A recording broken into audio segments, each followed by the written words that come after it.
Salut les filles, j'espère que vous allez bien. Aujourd'hui, j'ai décidé de vous filmer un petit vidéo sur des livres qui m'ont intéressé beaucoup et que je trouve très pertinents quand on est parent, mais aussi en tant que femme, là, ça peut être intéressant. Il y en a certains, c'est sûr, qui s'adressent plus aux mamans, mais il y en a d'autres qui peuvent être dédiés un peu à n'importe qui.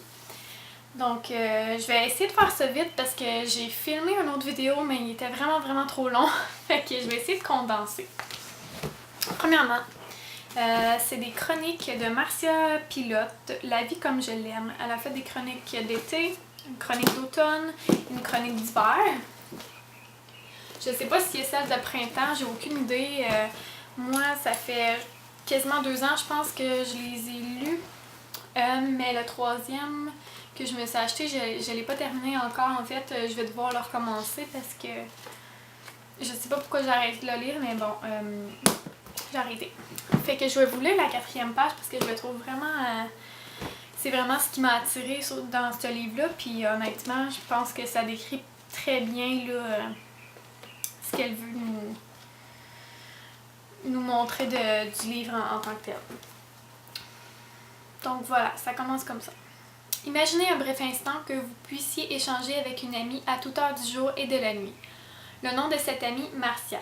Le sujet de vos conversations, la vie. Le ton de ces tête-à-tête à la fois intime et honnête, souvent teinté d'humour, parfois touchant jusqu'aux larmes, toujours inspirant. La vie comme je l'aime, c'est la vie conjuguée au verbe de Marcia. À ces mots qui provoquent une prise de conscience ou vous inondent d'une bouffée d'amour envers l'humanité. À ces mots qui vous pénètrent d'une émotion si forte qu'elle vous donne soudain envie de prendre soin de vous. À ces mots qui réveillent en vous le sentiment que la vie est si courte et l'urgence de la vivre au présent. La vie comme je l'aime, c'est vouloir être touché légèrement, sérieusement, profondément, au cœur même de son âme de fille, de femme, de mère. C'est se sentir comprise, approuvée, réconfortée, enrobée, aimée, habitée. C'est amener toute femme consciente de qui elle est, de ce qu'elle comprend, de ce qu'elle accomplit et transforme, des barrières qu'elle abat, des frontières qu'elle traverse, des embûches dont elle triomphe, à se retrouver dans ce livre car il est ce que nous sommes toutes. Quand Marcia raconte la vie comme elle l'aime, on ne peut qu'en demander encore et encore. Grâce à son incomparable talent de conteuse et de communicatrice, elle nous permet de vivre avec elle des moments forts de sa vie, de la vie, et qui font d'elle-même la femme unique qu'elle est, pour notre plus grand plaisir. La vie comme je l'aime, un livre conçu exclusivement pour elle, à consommer sans modération. Donc voilà pourquoi ce livre m'a attirée. Je vous conseille toutes de le lire, c'est vraiment super. Puis même plusieurs de ces chroniques-là. Puis pour les femmes qui n'ont pas beaucoup le temps de lire, c'est chaque chronique prend comme maximum 5 pages. Donc on peut arrêter souvent, il n'y a pas de problème. Est Le Petit Nourrissource. Ça, c'est un livre qui s'adresse aux femmes qui veulent allaiter ou qui allaitent ou aux marraines d'allaitement. Dans le fond, moi, je suis marraine d'allaitement, puis quand je parle à mes filleules, je me fie à ce livre-là, c'est-à-dire pour tout ce qui est conseils, etc.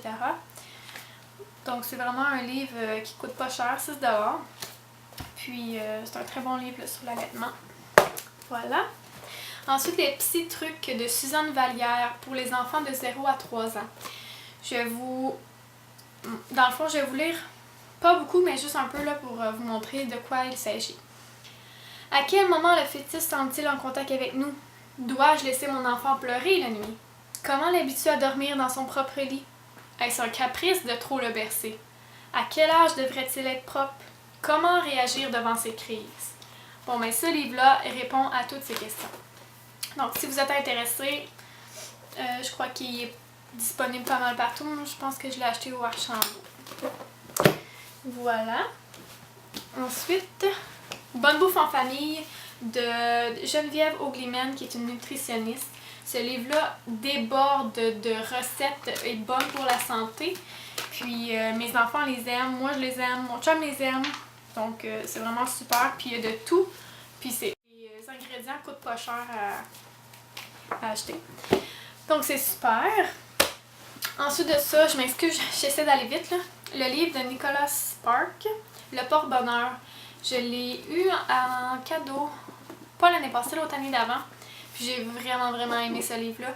Puis là, je suis super contente parce que le film est sorti au cinéma. Sauf que là, comme de malheur, quand je m'étais dit, ah, quand je vais finir mes cours, je vais aller le regarder au cinéma. Puis finalement, ben, il était plus en salle. Donc, je vais devoir attendre qu'il sorte en DVD. Mais pour l'instant, je sais que j'ai savouré le livre et que je l'ai vraiment aimé. Le Nicholas Sparks, c'est vraiment un de mes auteurs favoris pour tout ce qui est livre d'amour. Donc voilà. Puis ce livre-là, c'est comme la Bible d'une mère heureuse. Là. Quel bonheur d'être une mère heureuse. d'Annie Carpentier. Ça veut tout dire. Là, je vous lirai pas en arrière, mais je vais vous lire quelques... Regardez, je me suis fait des petits guidis. En tout cas, je sais pas comment ça s'appelle. Ok, par exemple, elle donne des trucs pour être heureuse. Truc de maman, se complimenter. Lancez-vous des fleurs, faites-vous des compliments et adressez-vous les félicitations que vous méritez. Inspirez-vous des exemples suivants. Avant de quitter la maison pour le travail ou une sortie, dites-vous que vous êtes belle. Quand vous faites une bonne action, dites-vous que c'était gentil de votre part. Quand vous avez terminé une tâche ou accompli un travail, félicitez-vous. Après avoir dégusté le repas que vous avez préparé, dites-vous que c'était bon. Trouvez encore plus de façons de vous valoriser au quotidien. Elle donne aussi des réflexions écrites. Ça veut dire qu'on doit prendre un papier puis vraiment répondre aux questions. Par exemple, faites la liste de vos 10 plus belles qualités et plus beaux talents. Faites la liste des 10 choses qui vous passionnent. Faites la liste de vos 10 plus beaux accomplissements et succès. Faites la liste de vos 10 plus grands rêves. Et relisez ces listes régulièrement et ajoutez-y des éléments au fil du temps. Réflexion écrite encore une fois. Prendre un engagement de bonheur.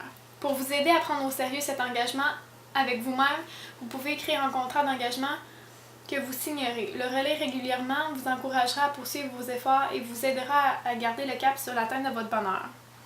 Exemple. Moi, Mom, parce que je suis la personne la plus importante de ma vie, je m'engage à faire les efforts nécessaires pour atteindre mon équilibre et le bonheur qui me convient. À compter d'aujourd'hui, je m'accepte, je m'aime et je me respecte. J'adopte aussi une attitude et des gestes positifs dans la vie et je suis consciente du pouvoir que j'ai sur ma vie et je choisis de l'exercer afin d'être encore plus heureuse. Signature.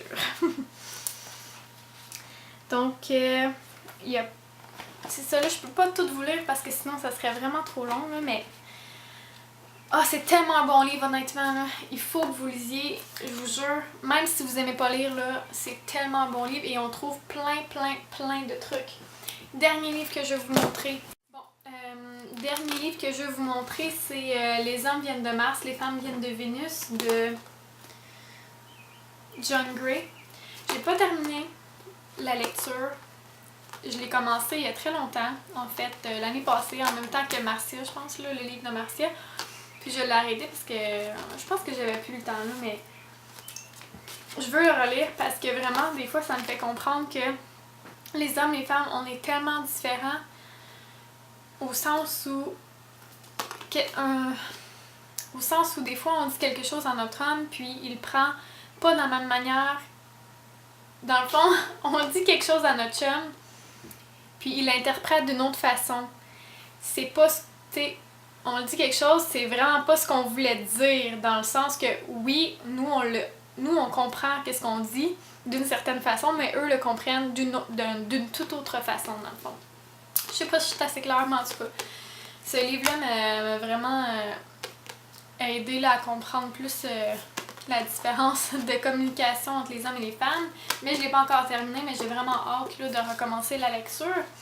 Donc voilà pour les livres que j'ai à vous présenter pour l'instant. Je sais que la vidéo est longue, mais ces livres-là m'ont vraiment inspirée puis m'ont vraiment aidé. Surtout celui-là, là.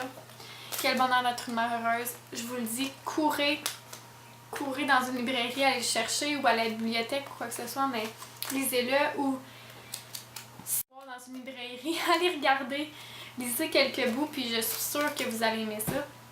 Puis même si vous n'êtes pas une mère, ça peut vous toucher quand même, dans le sens où les conseils seront bons, même si vous n'êtes pas maman. C'est sûr que c'est pour les mères, mais encore une fois, je pense que c'est un peu fait pour les femmes tout court. Donc j'espère que vous allez aimer les livres et que vous allez les lire, ou sinon les feuilleter si jamais vous n'avez pas le temps tout de suite, mais c'est vraiment des bonnes suggestions de livres. Donc je vous dis bonne soirée les filles, bye bye, à la prochaine!